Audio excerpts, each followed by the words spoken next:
প্রিয় লিসেনার্স, সবাই কেমন আছেন? বরাবরের মতো আমি মনোয়ার আছি আপনাদের সাথে, আর আপনারা শুনছেন জিনভূতের কথা। বন্ধুরা, এটি আমাদের তৃতীয় এপিসোড এবং তৃতীয় এপিসোডে আমরা নিয়ে এসেছি একটি পরিত্যক্ত শ্মশান ঘাটের একজন পুলিশের সাথে ঘটে যাওয়া একটি ভৌতিক ঘটনা। আশা করি সবাই ঘটনাটি পুরোপুরি শুনবেন এবং মনোযোগ দিয়ে শুনবেন। তো চলুন আমরা চলে যাই আজকের ঘটনায়। বন্ধুরা, ঘটনাটি যার সাথে ঘটে তার নাম হলো সঞ্জয়। তিনি পেশায় একজন পুলিশ। তার গ্রামের বাসা হলো রাজশাহী জেলাতে, এবং তার সাথে যে ঘটনাটি ঘটে এটি নাটোর জেলাতে এই ঘটনাটি ঘটে তার সঙ্গে।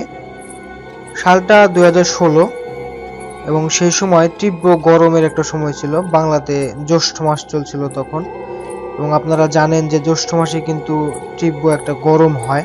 তো সেই সময়ের ঘটনা। তো সঞ্জয় ভাই যখন বিয়ে করেন তখন 2016 সালে তিনি বিয়ে করেন। তো বিয়ের পরে একবার তিনি লম্বা একটা ছুটি পান, অনেক বেশি একটা ছুটি পান। তো তিনি চিন্তা করেন যে এক সপ্তাহের মতো তিনি তার শ্বশুর বাড়িতে বেড়াতে যাবে। তো এই ভেবে তিনি বাড়িতে জানায় এবং তার ওয়াইফকে নিয়ে তিনি শ্বশুর বাড়ির উদ্দেশ্যে রওনা হয়। তার শ্বশুর বাড়ি হলো নাটোর জেলাতে, মানে যেখানে সঞ্জয় ভাইয়ের সাথে ঘটনাটি ঘটে সে জায়গাতে। তো তিনি তার শ্বশুর বাড়িতে পৌঁছে যান। গিয়ে অতিরিক্ত গরম ছিল, যে কারণে তিনি মানে কোনো জায়গাতে স্থির থাকতে পারছিলেন না। তো বাসার সবাইকে তিনি বলেন যে আমি একটু বাইরে থেকে ঘুরে আসি।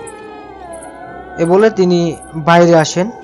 আর আরেকটা কথা বলে দিই, তার শ্বশুর বাড়ির থেকে একটু দূরেই একটি পরিত্যক্ত শ্মশান আছে।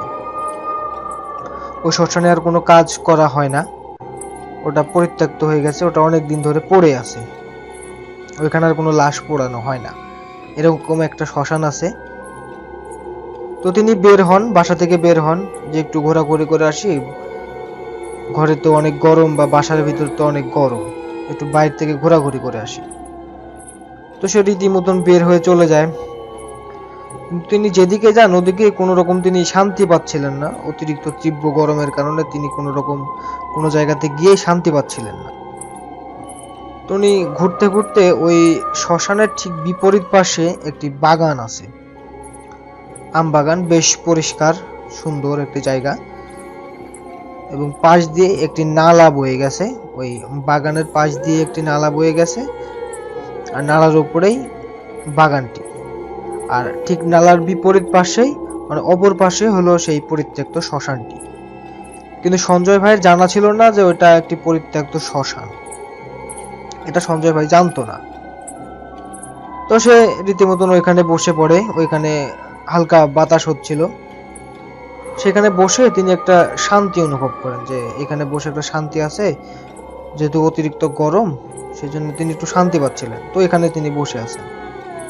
প্রথম দিন ওইখানে বসে থেকে উনি কাটান এবং খুব ভালো লাগে, এবং মাগরিবের আগ দিয়ে তিনি চলে আসেন বাসাতে। বাসাতে এসে রীতিমতন তিনি খাওয়া দাওয়া করেন, রাত্রে খাওয়া দাওয়া করে ঘুমায় যান। কোনো রকম সমস্যা বা কোনো রকম অসুবিধা সেদিন হয় নাই, প্রথম দিনে হয় নাই। এরপরে যখন দ্বিতীয় দিন, ঠিক সেই সময় বিকেল বেলা, তো বিকেল বেলা পরের দিন বিকেল বেলা আবার তিনি বের হন। বের হয়ে তিনি এবার চিন্তা করেন যে আমি আর অন্য কোনো জায়গাতে না দেখে আমি কালকে যে জায়গায় ছিলাম আজকে ওই জায়গাতেই যাব। তো তার শ্বশুর বাড়ি থেকে একটু দূরত্ব, বেশি দূরত্ব না। তো তিনি যান। যাওয়ার পরে তিনি ওইখানে বসেন, ওইখানে বসে আছেন আর কি। বসে থেকে তিনি তার ফোনে কিছু একটা করছিল। ঠিক সন্ধ্যার একটু আগ দিয়ে, মানে মাগরিবের আগ দিয়ে, ওই জায়গাতে একজন লোক আসে। ওই নালার বিপরীত পাশে, মানে যে জায়গাটাতে শ্মশান, সেই জায়গাতে একজন লোক আসে। তো লোকটি একেবারে নর্মাল, তিনি একটা ধুতি তার পরনে ছিল, এবং তার গায়ে পোশাক বলতে গেলে একটি ওই যে হিন্দুরা যে ইয়েটা দেয় আর কি, রোনার মতন করে একটা প্যাঁচ দিয়ে দেয় শরীরের সাথে, ওরকম ভাবে আসে। এবং তার হাতে একটি মাছ ধরা খলই এবং একটি ছিপ, এই দুটো নিয়ে এসে তিনি নালার অপর পাশে মানে যেখানে শ্মশান সেই জায়গাতে তিনি বসেন, মাছ ধরবে বলেন তিনি বসেন। আরো একটা কথা বলে দিই, নালার এই পাশের জায়গা কিন্তু অনেক পরিষ্কার, মানে বাগানটা কিন্তু অনেক পরিষ্কার সুন্দর, মানে পরিবেশটাও খুব সুন্দর, কিন্তু ওই পাশের পরিস্থিতি কিন্তু একবার পুরোটাই বিপরীত, উল্টো। মানে ওই পাশে ঝোপঝাড়, অনেক নোংরা পরিবেশ, এরকম একটা অবস্থা। তো উনি দেখেন, উনি ওনার তরফ মাঝে মধ্যে তাকান, দেখে উনি বসে থেকে মাছ ধরতেছে, উনি ওনার মতন বসে থেকে থেকে চলে আসেন। সেদিনকেও এসে রীতিমতন প্রতিদিনকার মতো রাত্রি খাওয়া দাওয়া করে শুয়ে পড়ে, সেদিনও কোনো সমস্যা হয়নি। এবার তৃতীয় দিন যে ঘটনাটি ঘটে, তৃতীয় দিনও সেম সেই সময় তিনি যান যে ওই বাগানটাতে বসেন, এবং সেই যে লোকটি ওই সেম পোশাক, ওই সেম মাছ ধরা খলই এবং ওই সেম ছিপটা নিয়ে পরবর্তী দিনে তিনি আবার আসেন এবং ওই সেম জায়গাটাতেই বসেন। তো এবার তার একটু আজব লাগে যে লোকটি এরকম একটা পরিষ্কার জায়গা রেখে তিনি অপর পাশে এত নোংরা, মানে ওইখানে যে পরিবেশ, বা সাপটাপও তো থাকতে পারে, গরমের সময় কিন্তু সাপটাপের কিন্তু একটু বেশি হয়। তো উনি ভাবে যে আমি একবার লোকটাকে বলি যে আপনি ওই পাশে না বসে আপনি এই পাশে এসে বসেন, মানে ওই পাশে তো অনেক নোংরা পরিবেশ। তো তিনি ভেবে একসময় লোকটাকে ডাক দেন, এই যে অমুক কাকা। তো উনি একসময় তাকান। তো আরেকটা কথা বলে দিই, উনি যে গতকালকে ছিল, সঞ্জয় ভাই লোকটির দিকে একটু পরপর তাকিয়েছে, কিন্তু ওই লোকটি কিন্তু একবারের জন্য সঞ্জয় ভাইয়ের দিকে কিন্তু তাকায় নাই। তো আজকে যখন সঞ্জয় ভাই যখন ডাকে লোকটাকে, তখন ওই লোকটি তাকে কোনো কথা বলে না, শুধু তাকিয়ে থাকে। তো সঞ্জয় ভাই তাকে বলে যে ওই পাশে তো অনেক নোংরা পরিবেশ, এখন গরমের সময় যেরকম ঝোপঝাড়, সাপ টাপ থাকতে পারে, আপনি ওই পাশে না বসে আপনি এই পাশে পরিষ্কার আছে এই পাশে এসে বসেন, আপনি যদি মাছ ধরতে যান তাহলে এই পাশে এসে বসেন, এই পাশেও মাছ পাবেন, আপনি এই পাশে আসেন। তো লোকটি সঞ্জয় ভাইয়ের দিকে তাকিয়েই থাকে, এভাবে কোনো কথাবার্তা বলতেছে না। লোকটা কি বোবা? মানে সঞ্জয় ভাই ভাবে হয় বোবা হবে নাহলে কালা হবে, মানে কানে শুনতে পায় না, হয়তো এই জন্য আমার দিকে তাকায় আছে। এ কথা বলে সঞ্জয় ভাই তার ফোনটা নিয়ে আবার স্ক্রল করা শুরু করছে। কিছুক্ষণ পরে যখন তাকায়, সঞ্জয় ভাই দেখে লোকটি তার দিকে তাকিয়েই আছে। কারণ সঞ্জয় ভাই ভাবে লোকটি কি পাগল নাকি, এতক্ষণ ধরে আমার দিকে তাকিয়ে আছেন। তো সঞ্জয় ভাই তো সাত পাঁচ না ভেবে তিনি আর ওনাকে কিছু বলেন না বলে উনি ওনার মতন ফোন টিপে। তো সঞ্জয় ভাই সেদিনকে একটু বেশিক্ষণ পর্যন্তই ছিল, যখন মাগরিবের আজান দিয়ে দেয় তখন তিনি ওইখানে বসাই ছিলেন এবং তাকিয়ে দেখেন যে লোকটি নাই। উনি ভাবে যে লোকটি কোথায় গেল, কোন দিকে গেল, না এই পারে আসছে।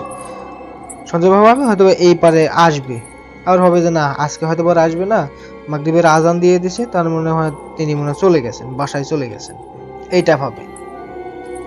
তো যেহেতু মাগরিবের আজান দিয়ে দিছে, একটু অন্ধকার হয়ে যাচ্ছে, সেহেতু সঞ্জয় ভাই ভাবে যে আজকে আর এখানে থাকবো না, আবার কালকে আসবো, আজকে বাসায় চলে যাই। এটা ভেবে উনি বাসায় চলে আসে, প্রতিদিনের মতো খাওয়া দাওয়া করে, রাত্রে খাওয়া দাওয়া করে শুয়ে পড়ে। সেদিনকেও কোনো কিছু হয় নাই। এবার আসে চতুর্থ দিন তিনি যখন ওই বাগানটাতে যায়, তখন দেখে যে ওই লোকটি আজ তার আগেই ওইখানে এসে বসে আছে। মানে যে লোকটি এতদিন ওই পারে বসতো, মানে শ্মশানের ওইদিকে বসতো, সেই লোকটি আজকে নালার এই পারে এসে, মানে সঞ্জয় ভাই যে জায়গাতে বসে, মানে নালার ধারেই ওই জায়গাতে এসে বসে আছে। তো সঞ্জয় ভাই ভাবে হয়তোবা কালকে তাকে বলছিলাম, হয়তোবা তিনি শুনছে, কালকে চলে গেছে, হয়তোবা আজকে এসে কথাটা শুনছে যে ওই পাশে থাকতে পারে কোনো কিছু, ওই পাশে হয়তোবা সাপ টাপ থাকতে পারে, এই মনে করে হয়তোবা এই পাশে এসে বসেছে, এটা সঞ্জয় ভাই ভাবে। তো তিনি রীতিমতন যান, গিয়ে ওই লোকটির থেকে একটু দূরত্ব রেখে তিনি বসে তার সাথে কথা বলার চেষ্টা করেন। উনি সঞ্জয় ভাই তার পরিচয় দেন যে আমি অমুক বাড়ির জামাই, আমি এসেছি এখানে। ওই তো ওনার পরিচয় জানতে চায়। তো সঞ্জয় ভাই একটা জিনিস লক্ষ্য করেন যে সেই লোকটি তার সঙ্গে কোনো কথা বলে না, সেই লোকটি শুধু মাথা নাড়ায়, সঞ্জয় ভাই যে কথাই বলে সে কথায় তিনি মাথা নাড়ায়, হ্যাঁ অথবা না এর উত্তরটা দেয়। তো সঞ্জয় ভাই ভাবে যে আসলে মনে লোকটি মনে বোবা, তিনি কথা বলতে পারেন না, এটা মনে করে। তো সঞ্জয় ভাই তার সাথে আর কোনোভাবে কোনো কথা বলে নাই। উনি ওনার মতন মাছ ধরতেছে, ছিপ দিয়ে উনি ওনার মতন মাছ মারতেছে, আর সঞ্জয় ভাই তার মোবাইল নিয়ে স্ক্রল করতেছে। তো তিনি মোবাইলে স্ক্রল করতে করতে ভাবেন যে অন্যদিন তো আমি একা একা থাকি, এজন্য বেশিক্ষণ থাকি না, মাগরিবের সময় চলে যাই। আজ দেখি যদি এই লোকটা যদি থাকে তবে আমি একটু রাত করেই তাহলে বাসায় যাব, এটা তিনি মনে করেন। এবং তিনি বসে আছেন, ওই লোকটিও মাছ ধরতেছে। একসময় অন্ধকার নেমে আসে। তো অন্ধকার নেমে আসার পরে তখন ওই জায়গাতে একটু মশার আর কি একটু জ্বালায়। যখন পুরোপুরি অন্ধকার হয়ে গেছে তখন মশাতে খুব জ্বালাচ্ছে। তখন সঞ্জয় ভাই একটা জিনিস লক্ষ্য করে যে যে লোকটি বসে আছে ওই লোকটাকে কিন্তু একটাতেও কিন্তু মশাতে কামড় দিচ্ছে না, বা উনি কিন্তু মশার জন্য কোনো সময়তে হাতও নাড়াচ্ছে না, কিন্তু সঞ্জয় ভাইকে অতিরিক্ত মশাতে ধরে। তো সেই কারণে সঞ্জয় ভাই ভাবে যে না এখানে আর থাকি না, মশাতে তো অনেক জ্বালাইতেছে, আমি বাসায় চলে যাই। তখন সঞ্জয় ভাই লোকটাকে বলে যে কাকা আপনি তাহলে থাকেন, আমি বাসায় যাব, মশাতে তো এখানে অনেক কামড়াইতেছে। তো লোকটি তাকে কোনো কিছু বলে না। তখন সঞ্জয় ভাই চলে আসে।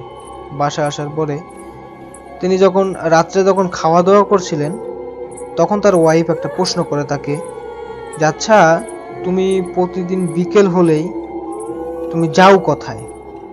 তুমি কি বাজারে যাও না অন্য কোনো জায়গাতে যাও? প্রতিদিন বিকেল বেলায় তুমি বের হয়ে চলে যাও একা একাই, কোথায় যাও?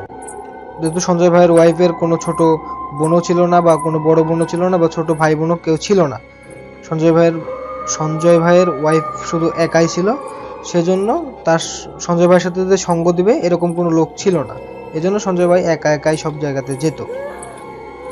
তখন সঞ্জয় ভাই বলে যে ওই জায়গায় যে বাগানটা রয়েছে আমি সেই বাগানে গিয়ে বসে থাকি। ওই জায়গাতে অনেক ঠান্ডা পরিবেশ এবং বাতাস টাতাস হয়, ভালো লাগে। ওই জায়গাটা আমার খুব পছন্দ হয়েছে, জায়গাটা আমার খুব ভালো লাগছে, সুন্দর একটা জায়গা। তখন সঞ্জয় ভাইয়ের শাশুড়ি তাকে জিজ্ঞেস করে কোথায় বাবা? ওই বাগানটাতে? তাহলে হ্যাঁ ওই বাগানটাতে। তো সঞ্জয় ভাই ভয় পাবে বলে তাকে কিছু জানায় না, শুধু তাকে বলে যে তুমি ওইদিকে যাও না, ওইদিকে তো সাপ টাপ থাকে বা অনেক ঝামেলা টামেলা হয়, সাপ টাপে অনেককে কামড় টামড় দেয়, ওইদিকে সাপ টাপ আছে অনেক, শুধু এই কথাটাই বলে, তাকে বলে না, অন্য কোনো কিছু বলে না। তো সঞ্জয় ভাই ভাবে যে আচ্ছা ঠিক আছে। তো পরের দিন যখন বিকেল হয় সেদিনকে বিকেলে আরো অতিরিক্ত বেশি গরম ছিল, এবং এত পরিমাণ গরম যে আসলে বাসায় থাকাই দায়। তারপরে আবার ইলেকট্রিসিটি ছিল না, লোডশেডিং চলতেছিল। এই জন্য তিনি ভাবেন যে আজকে ওই জায়গাতেই যাব, আমি তো আসি আর 1 থেকে 2 দিন, আমি তো তারপরে চলে যাব, ওর কোনো সমস্যা হবে না, এই ভেবে তিনি আজ আবার যান। ওই জায়গাতে গিয়ে তিনি বসেন। তো আজকে আস্তে আস্তে একটু দেরি হয়ে গেছে, এসে দেখে যে ওই লোকটি ওইখানে বসে আছে। তো সঞ্জয় ভাই এসে প্রতিদিনের মতন ওনার সাথে কথা বলে। তো তিনি কথা বলতে বলতে আজকেও সন্ধ্যা হয়ে যায়, মাগরিবের সময় হয়ে যায়। তো সেই সময় তার শ্বশুর ওই পাশ দিয়েই যাচ্ছিল। তো তিনি দেখেন যে সঞ্জয় ভাই ওইখানে বসে আছে। তো উনি ভাবেন যে কি ব্যাপার, সঞ্জয় এখানে সন্ধ্যাবেলা এখানে বসে আছে, কি সমস্যা? তো তিনি তার কাছে যান। তো তার শ্বশুর যখন সঞ্জয় ভাইয়ের কাছে আসছিল তখন দেখা যায় সেই লোকটি মানে অনেক রেগে যাচ্ছে, এবং অনেক মানে যদি কেউ মানে রাগে যদি ফুলে, মানে তার নিঃশ্বাস খুব ভারী হয়ে গেছে, এবং তিনি নিঃশ্বাসের খুব শব্দ হচ্ছে, ফস ফস একটা সাউন্ড হচ্ছে। তো তখন সঞ্জয় ভাই ভাবেন তার কোনো মনে রোগ টোগ আছে, এরকমটা ভাবেন। তো তিনি এরকমটা ভাবতে ভাবতেই তার শ্বশুর এসে তাকে পিছন থেকে ডাকিয়ে দেয় সঞ্জয়। তখন তিনি পিছন ঘুরে এবং তার শ্বশুরকে দেখে। তখন সঞ্জয় ভাই বলে যে কি হয়েছে? তখন সঞ্জয় ভাই শ্বশুর বলে তুমি কার সাথে কথা বলছো? তখন সঞ্জয় ভাই বলে কেন এই লোকটার সাথে, এই বলে যেই না সঞ্জয় ভাই সেই লোকটার দিকে ঘুরেছে দেখে সেখানে কেউ নেই। এইটা দেখার পরে সঞ্জয় ভাই তো রীতিমতন ভয় পেয়ে যায় এবং ভাবে যে এটা কি হলো। তখন তার শ্বশুরকে বলে আমি তো এতক্ষণ ধরে যে জায়গায় যে লোকটি ছিল আমি তো এই ওনার সঙ্গে কথা বলছিলাম, এই লোকটি কোথায় গেল? শুধুমাত্র আমি আপনাদেরকে ঘুরেছি, এর মধ্যে লোকটি কোথায় গেল? তো সঞ্জয় ভাই তো এমনিতেই ভয় পেয়ে গেছে, সেজন্য তার শ্বশুর তাকে আর কোনো কিছু বলে না, বলে যে ও কিছু না, ওই লোক চলে গেছে। এ বলে তাকে বুঝিয়ে সুঝিয়ে ওই জায়গা থেকে বাসায় নিয়ে আসে। বাসায় নিয়ে আসার পরে তারপরে সঞ্জয় ভাইকে জানায় যে তুমি ওই জায়গাতে কেন গেছো। সঞ্জয় ভাই বলে কেন, কি সমস্যা, ওই জায়গাতে কি হয়েছে? বলে তুমি যে জায়গাতে বসেছিলে ঠিক নালার বিপরীত পাশে, মানে ওই পাশে যে জায়গাটা দেখছো ঝোপঝাড় বা এখন ঝোপঝাড় হয়ে গেছে, সেই জায়গাটি আসলে অ্যাকচুয়ালি একটি পরিত্যক্ত শ্মশান। একসময় ওই জায়গাতে লাশ পোড়ানো হতো, কিন্তু এখন আর পোড়ানো হয় না। কিন্তু ওই জায়গাটা খুবই ভয়ঙ্কর জায়গা, খুবই খারাপ জায়গা, এই জন্য মানুষ দিনের বেলাতে ওই জায়গায় কম যায়। এবং তুমি যে আজ পর্যন্ত ওই জায়গায় গেছো, যে কদিন গেছো, তুমি তুমি ছাড়া অন্য কাউকে কি দেখেছো? কাউকে দেখো নাই। এর মানে হলো এই জায়গাতে লোকজন খুবই কম আসে। কেন কম আসে? এই জায়গাটাতে অনেক সমস্যা, এই জন্য এই জায়গাতে লোকজন আসে না। এই কথা শোনার পরে তো সঞ্জয় ভাই তো আরো বেশি ভয় পেয়ে যায়। তো সঞ্জয় ভাই শ্বশুর বলে যে যাক, কোনো কিছু এখনো হয় নাই, তুমি এরপর থেকে ওই জায়গাতে আর যাবা না। তো সঞ্জয় ভাই যেহেতু ভয় পেয়ে যায়, তিনি বলেন যে আমি তো ওই জায়গাতে আর যাব না, ঠিক আছে, আমি কালকে বাসায় চলে যাব, আমি এই জায়গাতে আপাতত আর থাকতে পারতেছি না, আমি কালকে বাসায় চলে যাব। অনেক জোরাজুরি শুরু করে সঞ্জয় ভাই যে না, আমি আর এখানে থাকতেই পারবো না, আমি বাসায় যাব।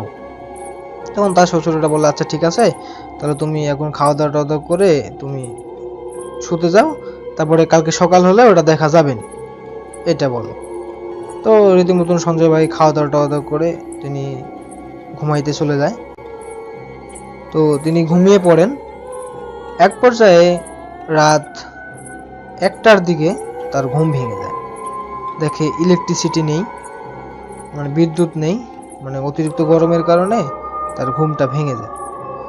তো ঘুমটা ভাঙার পরেও তার ওয়াইফ তার পাশে ঘুমাচ্ছিল, ঘুমটা ভাঙার পরেও তিনি ওইভাবেই শুয়েছিল। শুয়ে থাকার পরে তিনি অনুভব করেন যে উপর থেকে মানে টপ টপ করে কি যেন তার পেটের উপরে পড়তেছে, মানে ভিজা কোনো কিছু তার, তিনি টি শার্ট পরা ছিল, তার টি শার্টের উপর পড়ে পড়ে ওই জায়গাটা ভিজে গেছে, এরকম একটা অনুভব।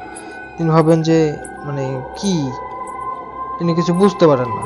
তো তিনি তার ফোনটা হাতে নেন। ফোনটা হাতে নেওয়ার পরে তিনি যখনই ফ্ল্যাশটা অন করেন, ফ্ল্যাশটা অন করার পরে তিনি ওইটার জন্য একেবারে প্রস্তুত ছিলেন না।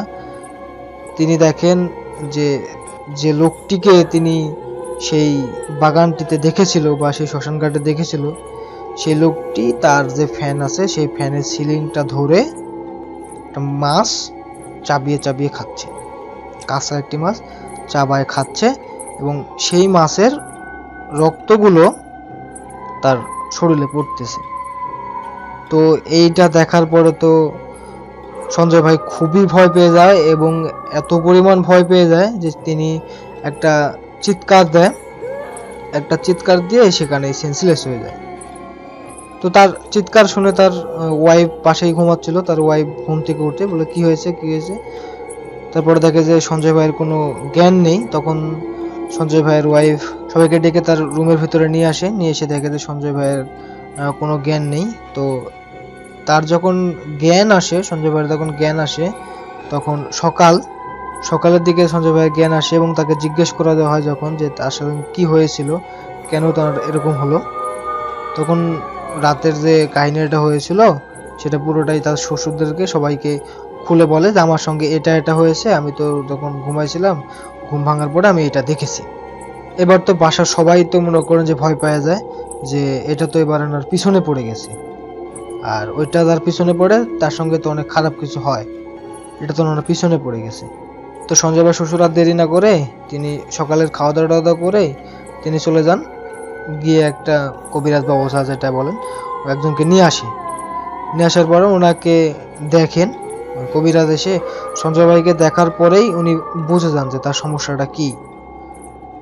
তখন কবিরাজ বলে যে তোমার সঙ্গে যেটা তো এসেছে এটা তো অনেক খুবই খারাপ একটা জিনিস, তো তো আমি চেষ্টা করব, দেখি কতদূর কি করতে পারি তোমার জন্য। তো আমি 3 দিন পরে তোমার সাথে দেখা করব, এবং 3 দিন আমি আগে দেখি কি করতে পারি তোমার জন্য। এবং সে কথা বলে কবিরাজ চলে যায় এবং যাওয়ার আগে সঞ্জয় ভাইকে একটা 2টা তাবিজ দিয়ে দেয়। একটা হাতে বাঁধতে বলে এবং একটা কোমরে বাঁধতে বলে। তো এই 3 দিন সঞ্জয় ভাইয়ের সাথে কোনো রকম ঘটনা ঘটেনি বা কোনো কিছু হয় নাই, যেহেতু খুব তাড়াতাড়ি সবাই এই বিষয়টা নিয়ে একটু সিরিয়াস হয়ে গেছিল। এই জন্য কবিরাজকে নিয়ে আসার কারণে তার সঙ্গে বেশি কিছু হইতে পারে নাই। এবং 3 দিন পরে কবিরাজ আবার আসেন, এসে বলেন যে তোমার সমস্যার সমাধান হয়ে গেছে, তুমি আর ওকে আর কখনো দেখতে পাবা না বা ও তোমার কাছে আর কখনোই আসতে পারবে না। তো সবাই বলে যে আসলে ওটা কি ছিল এবং কেনই বা এনার সাথে এসেছিল।